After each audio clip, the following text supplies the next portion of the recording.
The Reserve Bank of Australia has handed down an 8th straight interest rate hike, taking the nation's cash rate to a level not seen in 10 years.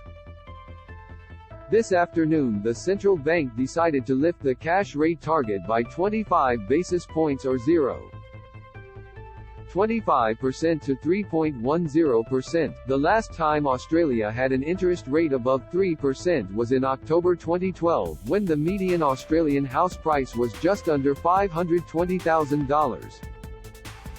Read more. Mega Aussie bank's ominous fine print warning: today's increase means the average borrower with a $500,000 mortgage would now have to find an extra $75 a month to meet repayments. Since May, when rates were a now distant 0.1%, that same borrower is now paying an extra $834 a month due to 8 consecutive rate hikes. At the top end of the market, a borrower with a $1.5 million mortgage now has to find an extra $226 a month, having endured a $2,501 a month increase since the RBA began its hiking cycle.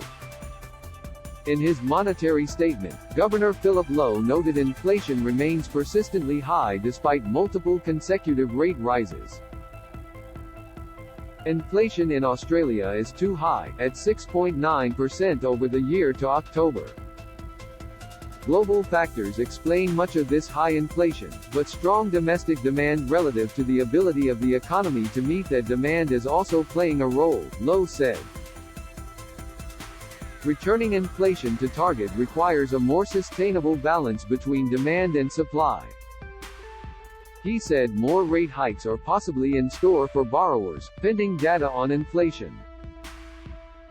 The board expects to increase interest rates further over the period ahead, but it is not on a preset course. It is closely monitoring the global economy, household spending and wage and price-setting behavior, he said. The size and timing of future interest rate increases will continue to be determined by the incoming data and the board's assessment of the outlook for inflation and the labor market. The board remains resolute in its determination to return inflation to target and will do what is necessary to achieve that. Read more. Why interest rates are going to keep rising. A week ago, Lowe apologized to Australians who believed carefully worded RBA forecasts that hinted interest rates wouldn't begin to rise again until 2024. I am sorry that people listened to what we've said and acted on that, and now find themselves in a position they don't want to be in, Lowe told an economics hearing committee. But at the time, we thought it was the right thing to do. And I think, looking back, I would have chosen different language. People did not hear the caveats in what we said, we didn't get across the caveats clearly enough, and the community heard 2024. They didn't hear the conditionality. That's a failure on our part. We didn't communicate the caveats clearly enough, and we've certainly learned from that. Read more. Another cash rate rise could spell disaster for millions. Graham Cook, head of consumer research at Finder, said the difference between what people can comfortably afford and what they are actually faced with is widening. This 8th rate hike since May means that the average home loan rate has jumped from the mid-3s to the mid-6s, Cook said. Put another way, Aussies with a $500,000 mortgage will be paying almost $900 more per month compared to what they were paying in April.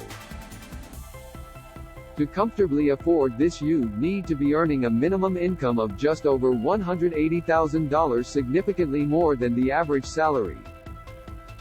Read more. When life will actually get cheaper for Australians. Chief economist at Creditor Watch Annika Thompson said today's hike will strike a blow in the planned Christmas spending of thousands of Aussie households. Today's decision by the RBA to further raise the cash rate will place undeniable financial pressure on Australian households, she said. Combined with the budget's forecast rising prices on everyday goods, housing and energy, and lackluster wages growth, this latest increase in the cash rate all but guarantees consumer confidence will weaken as we enter the busy Christmas retail period. Data and forecasts released in the latter half of October all point to difficult economic conditions in 2023.